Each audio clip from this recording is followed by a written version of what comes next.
हे घे, आणखी सांग. बस. अरे हे काय भाऊ, इतकं कमी रासायनिक खत? शेती सोडली आहेस का? शेती नाही, नादानपणा सोडतोय. मातीचं परीक्षण केलंय. आता तर भाऊ जितकं आवश्यक आहे तितकंच खत शेतात टाकू. हा. शेतकऱ्यांनो, आजच आपल्या जिल्ह्याजवळच्या भूमी परीक्षण प्रयोगशाळेत मातीचं परीक्षण अवश्य करवा आणि मातीची पोषक तत्व, आर्द्रता व रोपांचा विकास बघता केवळ आवश्यकतेनुसारच पोषक तत्व घाला. आणि हो, मातीतलं गंधक, जस्त, बोरॉन सारख्या पोषक तत्वांविषयीही जाणून घ्या. खत आणि जैविक खताच्या योग्य उपयोगानं भूमीचा सकसपणा टिकवून ठेवा, उत्पादकता वाढवा, खर्च कमी करा आणि बहुमोल परकी चलन वाचवण्यातही सहकार्य करा. आणि हो, मंद गतीनं नायट्रोजन उपलब्ध करून देणारी खतं जसं कडुलिंबयुक्त युरियाला प्राधान्य द्या आणि युरियाचा पानांवर शिडकाव करा. अरे वा, तू तर खरोखरी समजूतदार झालास रे. आणखी माहितीसाठी संपर्क करा जिल्हा कृषी अधिकारी किंवा शेतकरी कॉल सेंटर. आई, मला खायला दे ना. धीर धर बाळू, अजून डाळ शिजली नाही. चिंता करू नको बाळूची आई, यंदाच्या बारीला डाळ चांगली शिजल. म्हणजे व NFSM द्वारे डाळीचं उत्पादन वाढवण्याची पद्धत करण्यासाठी 1000 भागांची निवड करण्यात आली आहे आणि त्यामध्ये आपल्या भागाचा बी समावेश आहे. त्यांना आमचा काय फायदा हो? आपल्या 5 एकर शेतासाठी लागणारं खत आणि कीटनाशक याशिवाय मिनी किट बी भेटल. पर इतक्या डाळीचं करायचं काय? सरकारनं कडधान्याचं आधारभूत मूल्य खूप वाढवलं आहे आणि त्याच्या खरेदीची पुरी व्यवस्था केली आहे. त्यानं मिळकत बी वाढल. आमचा बाळू एक चांगल्या शाळेत जाऊन शेतीशास्त्रज्ञ बनल.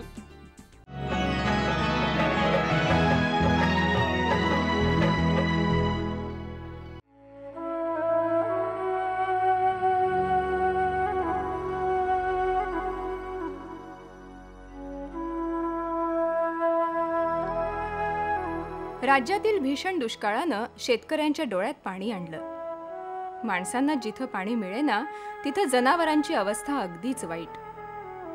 पण माणसासारखाच जीव लावलेल्या जनावरांना कत्तलखान्याकडे घेऊन जाणं शेतकऱ्याच्या जीवावर आलं. अशा वेळी त्यांच्या मदतीला आल्या त्या चारा छावण्या. सातारा जिल्ह्यातील म्हसवड या गावी माणदेशी फाउंडेशनने सुरू केलेल्या या चारा छावणीला नुकतंच 1 वर्ष पूर्ण झालं. दावणीला हंबरडा फोडणारी जनावरं शेतकऱ्याचं हृदय अगदी पिळवटून टाकत होती. आणि त्याच वेळी सुरू झालेल्या या छावणीने बळीराजा खऱ्या अर्थानं सुखावला.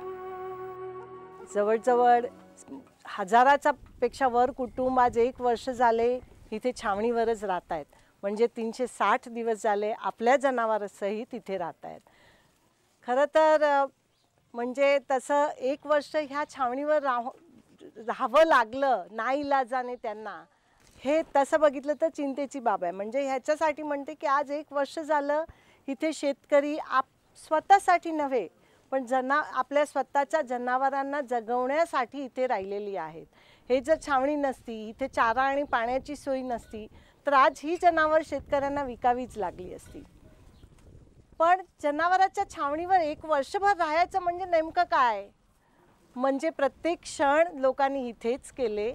मग ते गणेश चतुर्थी असू दे, पाडवा असू दे, आणि पहिल्यांदा इथल्या शेतकऱ्यांनी 15 ऑगस्ट आणि 26 जानेवारीच्या झेंडा वंदनी केला. हे सांगताना मला आठवतं की ज्यावेळी 15 ऑगस्ट आणि 26 जानेवारीचा झेंडा फरकवला गेला त्यावेळी काय महिला इथे आल्या माझ्याकडे आणि म्हणायला लागल्या की ताई आम्हाला आज फार बरं वाटतं. मी म्हणलं का? तर त्या म्हणल्या पहिल्यांदा आम्ही झेंड्याला सलाम केलं आणि जनगण मन म्हणलं. माझ्या मनात असं प्रश्न पडला की हे 1 वर्ष झाले छावणीत आहेत, त्यांची जनावर इथे आहेत, निम्म कुटुंब इथे निम्म कुटुंब गावी, मुलं इथूनच शाळेला जातात, पण तरीही त्यांना 15 ऑगस्ट केलेल्याचा आनंद कितीतरी आहे. ते बघून आम्हाला जास्त उत्साह येतो हे कार्यक्रम राबवायचा. दुसरं असं की 1 वर्ष राहतात म्हणजे नक्की काय होतं तर त्यांची मुलं इथे असतात. म्हणजे छावणीतून मुलं शाळेला जातात आणि छावणीतून त्यांना शाळा फार लांब आहे, बसची सोयी नाही, म्हणून आम्ही म्हणजे शासनाची तशी त्या गोष्टीला काय मदत नाही आहेत, पण मुलांनी शाळेत नियमित जावावं. दुष्काळ आहे, छावणीवर राहिलो आहे, पण मुलांची शाळा बुडू नये म्हणून इथे सेपरेट रिक्षाची सोय केलेली गेली आहे की मुलं शाळेत जातील.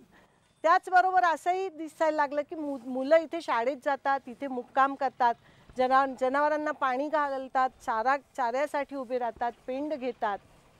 बरीच मुलं इथे मुक्कामी पण असतात. तर आत्ता छावणीत गेल्या 1 महिन्यापासून मुलांना जेवणाची पण सोय केलेली आहे.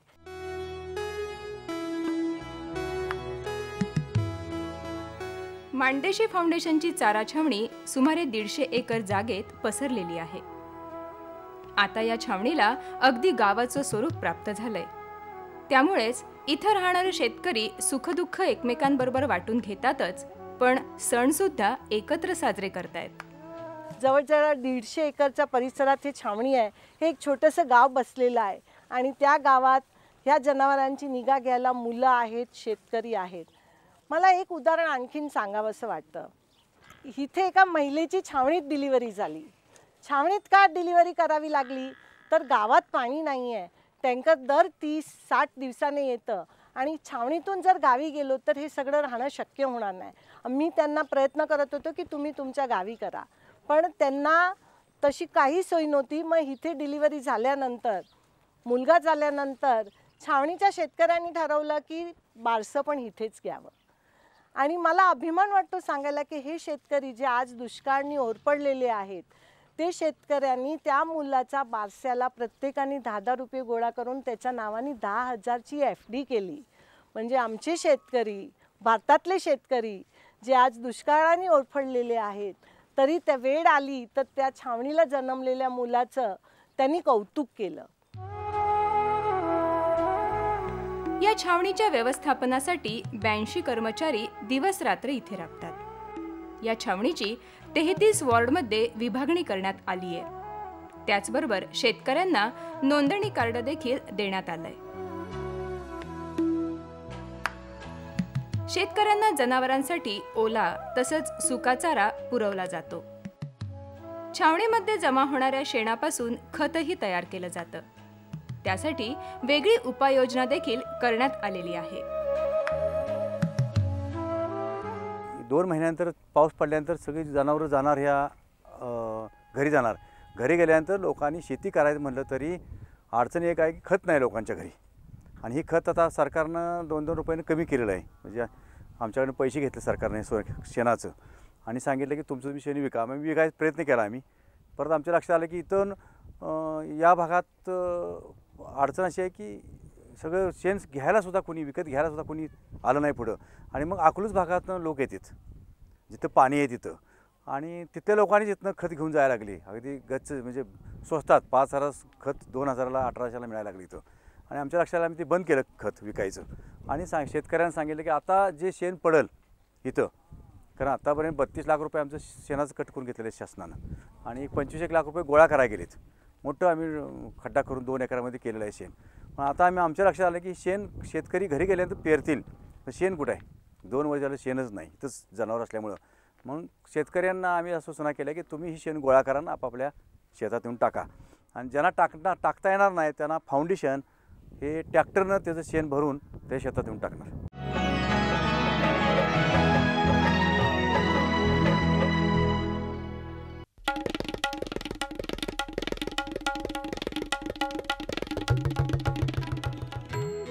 मामी, मी शाळेला जाते बरं. शाळेला?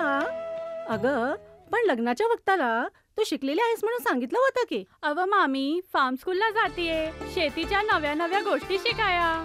तुम्ही बी चला की. फार्म स्कूल, जिथे शेतकऱ्यांना पिकांचा उपज वाढवायच्या सर्व गोष्टी शिकवल्या जातात. जसं मातीच्या पोतानुसार कोणती खतं योग्य आहेत, कोणती बियाणं आणि गरजेनुसार कोणती कीटकनाशकं उत्तम आहेत. खर्च बेताचा, लाभ मोलाचा. सुगंधाच्या दरवळीमध्ये, स्वादाच्या बहारीमध्ये, प्रगतीच्या डहाळ्यांमध्ये, पसरणाऱ्या हास्यांमध्ये, हिरव्यागार झाडांमध्ये, मोठ्या मोठ्या सौद्यांमध्ये, गोड मधुर गुंजनामध्ये, आनंदाच्या चाहुलीमध्ये. NHM बागवानी मिशन. आमची आकांक्षा आपलं स्मित हास्य.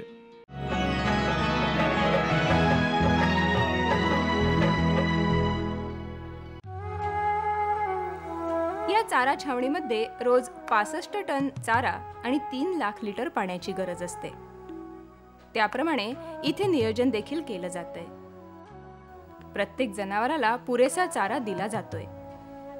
जनावरांचं साथीच्या रोगांपासून संरक्षण करण्यासाठी त्यांचं लसीकरण देखील केलं जातंय. या छावणीसाठी आम्ही चारा हा माळशिरस तालुक्यातून आणतो आणि या छावणीसाठी आत्ता जनावरे आमच्याकडे 4200 आहेत. तर साधारण आम्हाला चारा 65 टन दिवसाला लागतो आणि सदर जनावरास आम्ही 20 किलो प्रमाणे छावणी चारा एका जनावरा पुरवते. पाण्याचं नियोजन म्हणलं तर पाणी आम्हाला 20 किलोमीटरवरून आणावं लागतं. साधारण 3 लाख लिटर पाणी या छावणीसाठी लागतं आणि रोडवरून सर्व पाणी आम्ही शेतकऱ्यांना जिथल्या तिथं बॅलरमध्ये पोच करतो. आणि आमच्याकडे सुका चारासुद्धा आज रोजी 50,000 पेंडी उपलब्ध आहे आणि सुका चारासुद्धा आम्ही स्टॉक करून ठेवला आहे. सदर ओल्या चाऱ्यामध्ये साधारण मका, कडवळ, ऊस हा चारा दिला जातो. माण आणि म्हसवडसह तालुक्यात पाण्याचा प्रश्न निर्माण झाला. त्यामुळे शेतकऱ्यांनी चारा छावणीकडे धाव घेतली. आपली जनावरं देखील त्यांनी इथे आणली. आपली प्रिय जनावरं वाचल्याचं समाधान शेतकऱ्याच्या चेहऱ्यावर आनंदाने अगदी झळकतंय. इथे येऊन छावणीत जवळजवळ 11.5 महिने झालेत. छावणी चालू होऊन 1 वर्ष झालं, परंतु आता विहिरीला पाणी नाही कसलंच. 3 वर्ष झालं पाऊस नसल्यामुळे विहिरीत पाणी अजिबात नाही. जमीन 5-6 एकर बागायत असून सुद्धा त्याचा काय उपयोग झाला नाही. म्हणून इथं आम्ही छावणीत आहे. आठवड्याला पेंड देतात 7 किलो एका जनावराला. दररोज 20 किलोनं चारा मिळतो.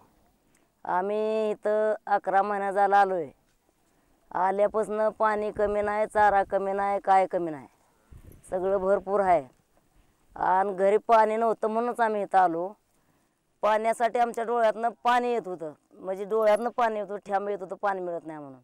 मग इथं आल्यापासून आम्हाला चारा तरी नाहीच नाही कमी, पण पाणी तरी कसलंच कमी नाही. मग तिथनं पुढं आल्यापासून ती वड सावित्रीची पुण्यव झाली. परत बेंदूर झाला. बेंद्राला कंड, गोंड, रंग, बेगडं, हिंगूळ, कासरं हे आम्हाला सगळं दिलं. पुण्या बैलाची मिरवणूक काढली. जमीन एक 10-12 एकर माळ रान बागायत आहे, पण पाणी काय नाही. म्हणून आपली जनावरांच्या चाऱ्याची अडचण बसली, ती इथं आलो. उगुदसचा वैशाख बसणं तर इथं आल्यापासून काय झालं की आपला चारा 20 किलोनं मिळतो भरपूर. की पेंड वगैरे आपली 15 आठवड्याला मिळते. मग त्यामुळं गुराचं बरं संरक्षण होईल्यामुळं आम्हाला आपलं इथं घरचं असल्यावानीच वाटायला लागले. 2 एकर जमीन आहे. तिथं काय आमचं चारा पाणी आम्हाला काय मिळत नव्हतं. आमच्या गावात छावणी असून पण कुठली काय सुखसोय नाही. म्हणून आम्ही इथं आलो. इथं आल्यापासून आम्हाला चारा पाणी भरपूर भेटते. 12 सणाची सोय पण आमची इथं भाऊनी केली. 10 म्हसरं आहे ती.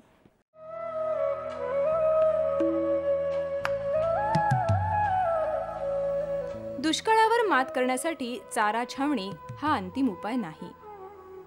त्यामुळे दुष्काळग्रस्त भागात पाण्याची कायमस्वरूपी यंत्रणा उभी करणं आवश्यकच आहे. ही बाब माणदेशी फाउंडेशनच्या लक्षात आली. त्यानंतर माणमध्ये बंधाऱ्याचं काम सुरू करण्यात आलेलं आहे. आता या ठिकाणी 3 बंधारे बांधण्यात येणार आहेत. छावणी चालवताना माणदेशीला हेही लक्षात आलं की हा काय नेहमीचा परमनंट उपाय नाही आहे.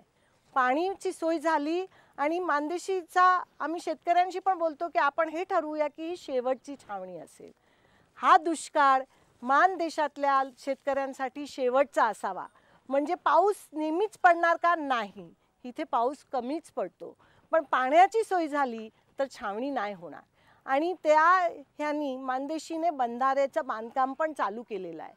म्हणजे शिरपूर पॅटर्न सिमेंटचे बंधारे आम्ही एक सलग असे 3 बंधारे इथे जवळच बांधायची सुरुवात केली आहे. एक बंधाऱ्याचं जवळजवळ काम झालेलं आहे. प्रत्येक बंधाऱ्याचं बांधण्याची किंमत जवळजवळ 25 लाख रुपये आहेत. मला अभिमान वाटतो की दुष्काळ आहे, छावणी बघून कितीतरी आमचे देणगीदारांनी मुंबईतून आम्हाला स्वतः निरोप दिला आणि सांगितलं की परत छावणी होऊ नये, हे ह्या भागातली शेवटची छावणी असायला पाहिजे. ह्याच्यासाठी जर तुम्हाला काय मदत हवी असेल तर सांगा. आणि आम्ही सांगितलं की बंधारे बांधणे हे आणि जेवढं पाऊस येत असेल ते सगळं पाणी साठवणे हेच पर्याय आहे. आणि म्हणून मानदेशीने 3 बंधारे बांधायचं कामही चालू केलेलं आहे, ज्याचे टोटल खर्च जवळजवळ 1.25 कोटी आहेत. आणि ह्याला मदत करणारी लोकही पुढे आलेली आहेत. निसर्गानं पाण्याच्या रूपानं शेतकऱ्यांची अडवणूक केली. मात्र या शेतकऱ्यांच्या मदतीला धावून आला तो माणूसच. समाजाच्या विविध स्तरातून आर्थिक मदतीचा ओघ सुरू झाला आणि पाहता पाहता या चारा छावणीनं 1 वर्ष पूर्ण देखील केलं. पण त्यापुढे जाऊन पाण्याचा प्रश्न हा कायमस्वरूपी सोडवण्याची गरज आहे. त्यासाठी आपण सुद्धा अगदी सढळ हातानं मदत करू शकतो.